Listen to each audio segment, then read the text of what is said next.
చూస్ country delight, live better. ఇప్పుడే country delight యాప్ని download చేసుకోండి.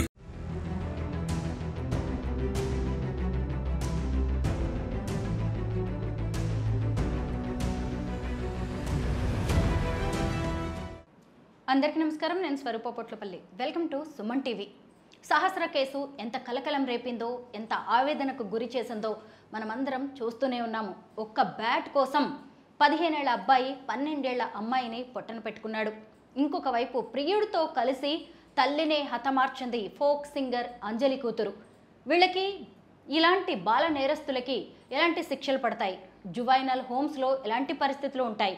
శిక్ష అనుభవించి బయటికి వచ్చిన తర్వాత వారిని సమాజం యాక్సెప్ట్ చేస్తుందా? ప్రస్తుతం నాతో పాటు ఉన్నారు సీనియర్ అడ్వకేట్ లక్ష్మీ కట్టా గారు. ఆవిడతో మాట్లాడి ఈ ప్రశ్నలన్నిటికీ సమాధానాలు తెలుసుకుందాం. నమస్తే లక్ష్మీ గారు. మీరు కూడా చూశారు కదా, సహస్ర కేసు అందరినీ ఎంత బాధకు గురి చేస్తుందో, ఎన్ని రోజులు అవుతుందో ఆ అమ్మాయిని మర్చిపోవడానికి. ఇటు చూస్తే ఆ పాప చిన్న అమ్మాయి, ఇటు చూస్తే ఆ నిందితుడు కూడా హంతకుడు అనాలేమో, అతను కూడా మైనర్. ఈ అబ్బాయికి ఎలాంటి శిక్ష పడే అవకాశం ఉంటుంది? ఇప్పటికే పోలీసులు అరెస్ట్ చేశారు. యాక్చువల్లీ నిజంగా ఈ కేసులో చెప్పాలంటే వాళ్ళ పేరెంట్స్కి దేవుడు చాలా గొప్ప స్ట్రెంగ్త్, మనోధైర్యాన్ని ఇవ్వాలని మనం అందరం కోరుకోవాలి. ఎందుకంటే చిన్న పాప, పసిపాప, ఒకవైపు ఆ తల్లి బాధ ఎవరో తీర్చలేరు. సమాజంలో అది ఒక పెద్ద థ్రెట్. ఆ డెత్ అనేది ఎలాంటిది ఏంటంటే మిగిలిన పేరెంట్స్ అందరికీ ఒక థ్రెట్ లాంటిది. ప్రతి క్షణం ఒక భయం అనేది మైండ్లో కలిగిపోతుంటుంది. ఏ క్షణాన్ని ఏమవుతుందో మన పిల్లలు. కానీ ఇది ఒక పేరెంట్స్కి లేకపోతే ఒక ఇంటికి సంబంధించిన సమస్య అయితే కాదు. పేరెంట్స్, అలాంటి పేరెంట్స్ అందరికీ కూడా ఇసిరిపోయింది ఆ అమ్మాయి లైఫ్ డెత్ ద్వారా ఈ ఇష్యూ. ఇది పెయిన్ఫుల్. దీన్ని మనం ఎవరము కూడా ఏమీ చేయలేము. వాళ్ళ మదర్ అన్నట్టు న్యాయం కావాలి. న్యాయం కావాలంటే ఏం చేయాలి? వాళ్ళ దృష్టిలో ఏమంటారంటే వాడిని చంపేయాలంట. ఇక్కడ విషయం ఏంటంటే ఈ కోణంలో నుంచి చూస్తే ఈ అబ్బాయి చిన్నోడు. అలాగ అవ్వడానికి సర్కమ్స్టెన్స్ గురించి, అతనికి ఉండే ఏ పరిస్థితులు దారితీసాయి అతనికి అనేది తర్వాత మాట్లాడుకుంటే, వాళ్ళ పేరెంట్స్ కూడా ఒక హంతకుడిని కన్నాము, నేను కన్న కొడుకు హంతకుడు అయిపోయాడు అని వాళ్ళ పెయిన్ వేరు.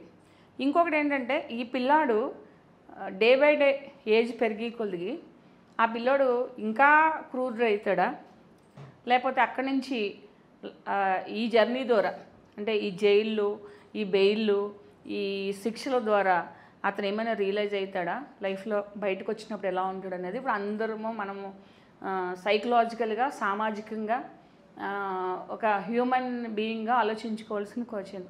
ఇక్కడ అబ్బాయికి ఎలాంటి శిక్షలు పడతాయనంటే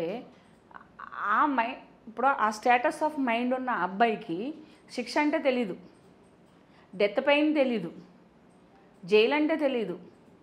అరే నేను ఇక్కడికి వెళ్తే ఇలాంటి లైఫ్ ఉంటుంది, ఇలా ఫేస్ చేయవలసి వస్తుందని కూడా తెలియదు. సో అలాంటి స్టేటస్లోకి అబ్బాయి వెళ్ళిపోవడానికి కారణాలు ఏంటనేది మనం మళ్ళీ డిస్కసించుకుంటే, అబ్బాయికి వేసే శిక్షలు అంటే కఠినమైన శిక్షలు ఉండకపోవచ్చు, కానీ ఆ ఏజ్లో అది చాలా కఠినమైంది. ఇప్పుడు పోలీసుల అరెస్టులు, తీసుకెళ్ళటము, అసలు ఏంటి ప్రపంచం, ఏం జరుగుతుందని ఆలోచించలేనంత వాడిది ఆ చిన్న మైండే. ఆ చిన్న మైండ్లోనే సర్పాలు ఉన్నాయి. ఆ సర్పాలని ఎలా తెగ్గొట్టాలని అంటే జువైనల్ హోమ్ అనేది ఒక చిన్న జైలు. అది చాలామంది ఏమనుకుంటున్నారంటే అది జైలు కాదు, అక్కడ అతనికి ఏం పడుతుంది అని అంటారు. 16 years చిల్డ్రన్ వరకు శిక్షలు వేరే ఉంటే, వాళ్ళకి ఏంటంటే సీరియస్ అఫెన్స్ కూడా 16 years లోపలికి ప్యూబర్టీ రాదు. ఆడపిల్లలైనా మగపిల్లలైనా శారీరకంగా, మానసికంగా దృఢత్వం, what is the call the majority age అని అంటే ఫిజికల్గా, మెంటల్గా వాళ్ళు కొంచెం స్ట్రెంగ్తీగా ఉన్నప్పుడు వాళ్ళు సొసైటీలోకి వదిలేయండి అని చెప్తుంది ప్రపంచంలో ఎక్కడైనా 18 అనేది. సైంటిఫిక్గా 18 అనేది ఏంటంటే ఆ మనిషి ప్రపంచంలోకి వెళ్ళి ఒంటరిగా బ్రతకడానికి అది స్టార్ట్ అవుతుంది, రైట్ఫుల్ టైం అనేది స్టార్ట్ అవుతుంది అనేది ఒకటి ఉంటుంది. ఇక్కడ ఈ అబ్బాయికి అన్నీ ఉంటాయి, కొట్టరు, అడే చిన్నోడు అని చూస్తే జాలేస్తుంది. హోమ్లో మనలాంటి వాళ్ళు ఉన్నప్పుడు ఏమనుకుంటాడు, వీడి కర్మ కాకపోతే వీడేంటి పాపం ఆ పిల్లని చంపేసి వీడి ఇక్కడ ఇలా, ఇవన్నీ నడుస్తుంటాయి. అంటే యాంగర్ మూమెంట్లో, పెయిన్ఫుల్ టైంలో ఇది ఉంటుంది. తర్వాత ఏం చేస్తారు, అక్కడ ఒక పిల్లోడికి అలవాటు అయిపోతాడు. వాడికి ఏం అలవాటు అవుతుంది, అన్ని పనిష్మెంట్లు ఉంటాయి. అంటే అమ్మలాగా నేను స్కూల్ వెళ్ళాలంటే మానేసి అమ్మలాగా ఇలా ఉండదు కదా. ఈవెన్ స్టెప్ మదర్లాగా కూడా ఉండదు అక్కడ. జరిగే ట్రీట్మెంట్ జరుగుతుంది. అంటే పెద్దవాళ్ళు దెబ్బ కొట్టుకుతే వాళ్ళు భరించుకుంటారు, వాళ్ళు రియలైజ్ అవుతారు వెంటనే వీడిని కొట్టినా ఇప్పుడు ఏం కాదు, బాబాయ్ బాబాయ్ అమ్మాయి అమ్మాయి అని అరుస్తాడు తప్పిస్తే కొడితే ఏమొస్తుంది, వాడు ఏం మారిపోడు కదా. మార్పు అనేది ఎలా వస్తుందంటే ఒక శిక్షల ద్వారా, ఒక హోమ్లో ఉండడం వల్ల, కన్ఫైన్ అవ్వడం వల్ల, మనిషి ఏజ్ పెరగడం వల్ల అతనిలో మార్పు రావడానికి ఛాన్స్ ఉంటుంది. కాబట్టి జువైనల్ చట్టం అనేది సెపరేట్గా ఉంది.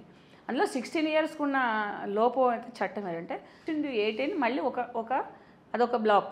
ఆ బ్లాక్లో ఉన్న పిల్లలకి ఏంటంటే మర్డర్ చేస్తే కనుక లైఫ్ పనిష్మెంట్ కూడా ఉంది. 7 years అంటున్నాము కాబట్టి ఆ యాక్ట్ చూస్తే ఏంటంటే లైఫ్ పనిష్మెంట్ కూడా వేయచ్చు. లైఫ్ పనిష్మెంట్ వేసిన తర్వాత వాళ్ళది అందులో కూడా మళ్ళీ ఇంకొక కేటగిరీ ఉంది. అంటే depend upon circumstances of his mental status. అతను మెచ్యూర్డ్గా ఉన్నాడు, అతను మైనర్ అయినప్పుడు కూడా మెచ్యూరిటీ ఉండే చేశాడు అని ఉంటే కనుక లైఫ్ పడవచ్చు. అంటే డెత్ పనిష్మెంట్ లేదు. అంటే నార్మల్గా ఉండే వాళ్ళకి డెత్ పనిష్మెంట్ ఉంది, వీళ్ళకి డెత్ పనిష్మెంట్ లేదు. లైఫ్ పనిష్మెంట్ అంటే 14 years.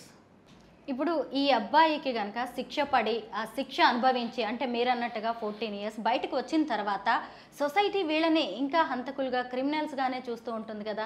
ఆ అబ్బాయికి తల్లి తండ్రి ఉన్నారు, 2 అక్కలు ఉన్నారు, మళ్ళీ పోలీసుల నిఘా ఉంటుందా వీళ్ళ మీద? నార్మల్ లైఫ్కి ఎలా వస్తారు వీళ్ళు? అంటే ఈ హోమ్లో వీళ్ళని అబ్జర్వ్ కూడా చేస్తూ ఉంటారండి.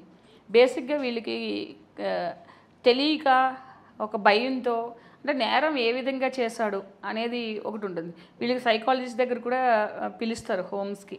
వీళ్ళకి ఒక చైల్డ్ కమిటీ మెంబర్ కూడా వీళ్ళ అబ్జర్వేషన్లో ఉంటారు. ఇవన్నీ చాలా డెప్త్ అనమాట. బయటకు వచ్చినప్పుడు ఈ పోలీస్ అబ్జర్వేషన్ ఉంటుంది. అంటే 14 years పీరియడ్. అంటే ఈ అబ్బాయి చేసింది బ్రూటల్ మర్డర్. అంటే ఏదో భయంలో కత్తో పొడిచి వచ్చేసాడు అంటే భయంతో చేసేసాడు అనుకోవచ్చు. అంటే ఇక్కడ ఇంటెన్షన్ ఉంది, ఈ అమ్మాయి బ్రతుకుంటే నన్ను పట్టుకుంటారు అంటే ఒక క్రూరత్వము. అంటే చెప్తున్నాను కదా, బాడీ అంతా విషము, మైండ్ అంతా ఒక సర్పాలతో నిండిపోయింది. ఎలా పోల్చాలో తెలియనంత క్రూరత్వం ఉంది. ఎవరైనా అడ్డొస్తే వాళ్ళని కూడా ఖతం చేయాలని కత్తి పట్టుకొని మరి. సో ఇక్కడ ఏంటంటే ఇక్కడ నాకు తెలిసి 100% బై బర్త్ క్రూయల్ మెంటల్తో ఉన్నాడు అబ్బాయి. అంటే నెట్ఫ్లిక్స్ చూస్తేనో క్రైమ్ స్టోరీస్ చూస్తేనే అంతా వచ్చేది. నెట్ఫ్లిక్స్ చూస్తే భయపడే పిల్లలు కూడా ఉన్నారు. నెట్ఫ్లిక్స్లో ఇలాంటి హర్రర్ క్రైమ్ స్టోరీస్ చూస్తే భయపడే పిల్లలు ఉన్నారు. అమ్మో నిద్ర పట్టలేదు, భయం వేసింది అని చెప్పేసి. ఇలా అంటే బేసిక్గా క్రిమినల్ నేచర్ ఉన్న వాళ్ళే బై బర్త్ ఏంటి ఎంత అరగంటగా ఉన్నాడు, కొట్టిన ఆడవడు, తిట్టిన ఆడవడు, వీడికి భయమే లేదు అంటుంటాం కదా. అలాంటి పిల్లలు ఇలా అవ్వడానికి ఛాన్సెస్ ఉంటుంది. ఇక్కడ 100% ఏంటంటే హీఈస్ ద క్రూయల్ పర్సన్. అతని వల్ల ఫ్యూచర్లో బాగుపడతాడా లేదా, రెస్క్యూ హోమ్లో లైఫ్ పనిష్మెంట్ చూసన్నది దేవుడికి తెలియాలి. మనకి బయటకు వచ్చిన తర్వాత సిస్టర్స్ ఏముంటారు. ఇప్పుడు ఇందులో క్రిమినల్స్లో కూడా 2 types ఉంటారు. జువైనల్ అవనివ్వండి, లేకపోతే పెద్దవాళ్ళు అవనివ్వండి. ఇంతే కదా అని చేసిన వాళ్ళు కొంతమంది ఉంటారు. లేదు లైఫ్ని మళ్ళీ సస్టైనబుల్ అవుతూ లైఫ్లో అన్నీ తెలియక చేశానని రియలైజ్ అవుతూ బయటకు వచ్చి ఒక గుడ్ సిటిజన్గా ఈ ప్లేస్లో నేను ఉండకూడదు, వీళ్ళెవరికి కనబడి నా గతం నేను నాకు గుర్తు రాకూడదు అని అలా చంపేసిన వాళ్ళ మీద చార్టీలు పెట్టిన వాళ్ళు కూడా ఉన్నారు. అంటే తెలియక నేను చిన్న వయసులో చేశాను అని చెప్పేసి డెత్ అయిపోయిన రోజుని నేను ఒక స్టోరీస్ చదివాను.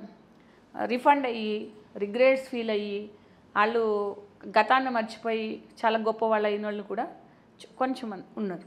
సో నాకు తెలిసి ఈ అబ్బాయి ఏమనిపిస్తుందంటే చాలా సైకలాజికల్గా సైక్రాటిస్ట్ ట్రీట్మెంట్ అవసరం. ఆ అబ్బాయి లైఫ్ స్టైల్ ఎలా మార్చుకోవాలనుకున్నది, అతని బ్యాక్గ్రౌండ్ అంటే పేరెంట్స్ ఎవరికైనా ఈ క్రిమినల్ హిస్టరీ ఉందా, వీడి తాత బుద్ధి వచ్చింది అంటాం, వీడి మేనమామ బుద్ధి వచ్చింది అంటాం. సో ఇవన్నీ ఆర్ట్స్ అయితే ఎలా అయితే కొన్ని కళలు తాతల నుంచి మేనమామల నుంచి ఇన్హెరిటెన్స్గా వస్తుంటాయి, అలాగే క్రైమ్ కూడా వస్తుంది. క్రైమ్ మెంటాలిటీ కూడా వస్తుంటుంది. వీళ్ళ తాత పెద్ద రౌడీ, ఆ బుద్ధులు వీడికి వచ్చాయంటారు. ఇలా ఏంటంటే ఇన్ని రకాలుగా ఈ విషయాన్ని మనం ఆలోచించాలి. లక్ష్మి గారు, మనం ఇప్పుడు బాల నేరస్తుల గురించి, వాళ్ళకి పడే శిక్షల గురించి మాట్లాడుతున్నాం. అసలు చట్టాలు ఉంటాయి, నేరాలు చేస్తే ఇలాంటి శిక్షలు ఉంటాయని ముందు నుంచే వాళ్ళకి ఎలా అవేర్నెస్ కల్పించాలి? ఇప్పుడు సిస్టంలో ఉండే ధర్నా చేస్తున్నారు, లేకపోతే ఇట్లా చంపేయాలని అంటున్నారు అంటే వాళ్ళ పెయిన్ అలా ఉంటుందండి. కానీ తర్వాత అనిపిస్తుంది మన పిల్ల చచ్చిపోయి మనం ఏడుస్తున్నాము, ఇంకో తల్లికా బాధ ఎందుకు, వాడు మంచిగా బాగయ్యి రావాలని తర్వాత ఎప్పుడో అనిపించవచ్చు, బయట ఉన్న వాళ్ళకి మనకు అనిపించవచ్చు, కానీ ఆ తల్లికి పెయిన్ వేరే ఉంటుంది. సో అది ఎవరో తీర్చలేని శోకం. కానీ ఏంటంటే చట్టం తన పని తను చేసుకుపోతుంది. చాలా పెద్ద గొప్పగా ఇన్వెస్టిగేషన్ చేసేసింది government in the means police ఆ నేరస్తుని 24 అవర్స్లో పడి. What is the use for parents, what is the use for society? ఏమవుతుంది ఇప్పుడు? నేరస్తుడిని మీరు పట్టుకుని కోర్టుకు పంపిస్తే బెయిల్ మీద వస్తున్నాడు పెద్దవాడైతే, చిన్నవాడైతే జువైనల్ హోమ్కి పోతున్నాడు. అమ్మాయిలు కూడా క్రైమ్ చేసేస్తున్నారు, అమ్మాయిలు కూడా జువైనల్ హోమ్కి పోతున్నారు. వాళ్ళకి ఏవో ఫెసిలిటీస్ అక్కడ చేసేవాళ్ళు ఉన్నారు ఫ్యామిలీ బ్యాక్గ్రౌండ్స్ని బట్టి. సో ఈ చట్టం తాను చేసుకుపోవడం వల్ల సొసైటీలో క్రైమ్ పెరుగుతుందా, క్రైమ్ తగ్గుతుందా? యాజ్ ఎ జర్నలిస్ట్ మీరు చెప్పండి. పెరుగుతుంది. పెరగకుండా ఉండడానికి కారణాలు ఏంటి? ఏం చేయాలి? అది గవర్నమెంట్లు ఎందుకు ఆలోచించలేదు? నేను ఆల్రెడీ చాలా ఇంటర్వ్యూస్లో చెప్పాను. జ్యుడిషియరీ వైపు కూడా ఈ పెరిగిపోతున్న క్రైమ్స్ ఏదైతే ఉన్నాయో, in the sense of deaths ఏదైతే ఉన్నాయో ఇంత ఈజీగా చేసేస్తున్నారు.